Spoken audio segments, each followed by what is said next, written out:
কোথায় যাচ্ছি আমরা? পিসি শাশুড়ির বাড়ি। অনেকদিন পর একটু পিসিদের বাড়ি আর জেঠুদের বাড়ি যাচ্ছি, তো তার জন্য একটু মিষ্টি নিয়ে নিলাম। আর এখানে এই যে জেঠিদের বাড়ি অয়ন পড়াশোনা করছিল, ওর যেহেতু সামনে মাধ্যমিক পরীক্ষা। আবার দেখি এখানে ও অ্যাকোরিয়াম রেখেছে। রূপসা এখানে জেঠিদের বাড়ি কথা টথা বলে পিসিদের বাড়ি যাওয়ার জন্য পাগল হয়ে যাচ্ছিল, যেহেতু পিসির সাথে আগে ওর ভাব হয়ে গেছিলো কালী পুজোর সময়। আর পিসির বাড়ি গিয়ে তো ও খুব খুশি, বাবা পিসি শাশুড়ি হলে পাগল। আর এই বইটা আমি দেখছিলাম, রূপা পড়াচ্ছিল, ও স্টুডেন্টেরই। সত্যি বইটা কি ভালো না, আমরা ছোটোবেলায় পড়েছি, এত ভালো লাগে বইটা খুলে দেখতে। যাই হোক, তারপরে এই যে পিসিদেরই নিচে মানে ওদেরই ভাড়াটিয়ার বাচ্চা নিপা ওর সাথে খেলা করছিল। তারপরেই দেখো ওকে কীভাবে রূপা আর বিজু মিলে চ্যাংদোলা করে আনছে।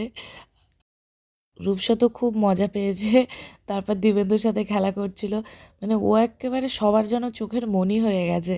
আর ও শ্বশুরবাড়ি বলে কথা, এটা হলো রূপসার পিসি শাশুড়ির বাড়ি।